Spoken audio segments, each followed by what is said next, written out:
Ada yang anak, dia itu tunawicara. Di sekolah itu anaknya ini dibuang ke tempat sampah sama teman-teman lainnya.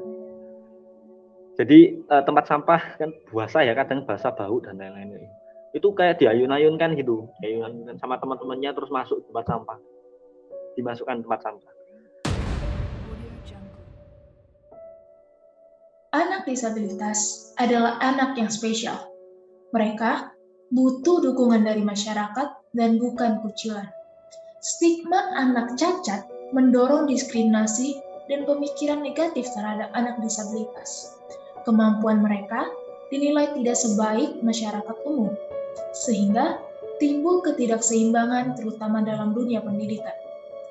Anak disabilitas lebih disarankan untuk masuk ke sekolah luar biasa atau SLB. Tetapi, kenyataannya di Indonesia, lokasi sekolah tersebut tidak sepenuhnya merata. Orang tua pun memutuskan untuk menyekolahkan anak disabilitasnya ke sekolah reguler atau sekolah inklusif. Tetapi, kenyataannya di Indonesia, anak disabilitas tidak mendapatkan dukungan baik dari segi sosial dan fasilitas pendukung pembelajaran. Oleh karena itu, kita bisa menilai bahwa masih banyak sekolah reguler di Indonesia yang tidak ramah anak disabilitas. Anak-anak itu kan polos ya, apa adanya. Kelas 1 juga ya anak umum. Terus menghindar gitu, kok aneh gitu. Di menghindar kayak ngelihatnya gimana sih, aneh gitu. Untuk anak-anak yang punya disabilitasnya yang kayak tunarungu, tunanetra, kayak tunagrahita, tunadaksa, itu lebih baik saya sarankan di SLB. Kenapa? Karena fasilitas di Indonesia itu tidak mencakup anak-anak yang ini yang sekolah umum itu, belum mencakup, belum memfasilitasi.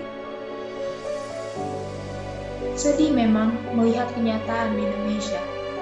Kita masih kurang sadar akan pentingnya pendidikan anak disabilitas. Kita masih menganggap remeh kemampuan anak disabilitas.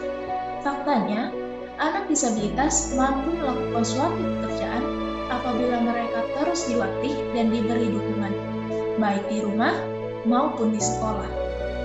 Kita bisa dengar pengalaman dari Mentoriza sebagai founder komunitas Oma Gembira.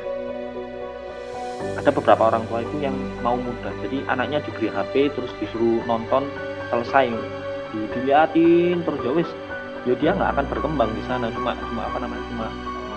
dia tahu ada HP seperti itu dan itu hanya gambarnya aja kan, dia nggak tahu konteksnya gimana kayak gitu. Dia cuma lihat gambar, oh gambarnya bagus kayak gitu, jalan terus dan lain-lain, suaranya enak kayak gitu. Dia cuma gitu aja, cuma menikmati, tapi dia nggak belajar.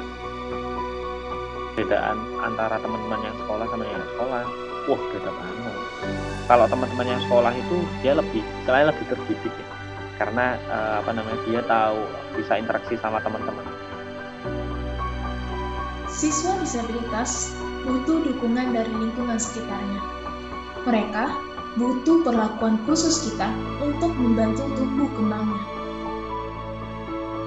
Itu perlakuan khususnya bukan perlakuan khusus yang artinya semata-mata dibantu, tapi dibekali, lalu diberi scaffolding atau dibantu lalu nanti perlahan dilepas. Kedua, untuk menjalankan itu balik lagi tadi adanya edukasi untuk lingkungannya, sehingga yang teredukasi dari lingkungannya akan mensupport program itu berjalan, sehingga nanti akan membawa benefit juga bagi si anaknya, akan jadi lebih mandiri, bisa punya life skill, bisa lebih dependent gitu, bisa mengandalkan dirinya. Oleh karena itu, anak penyandang disabilitas berhak mendapatkan pendidikan yang sama seperti apa yang didapatkan oleh anak pada umumnya. Aku, kamu, kita setara.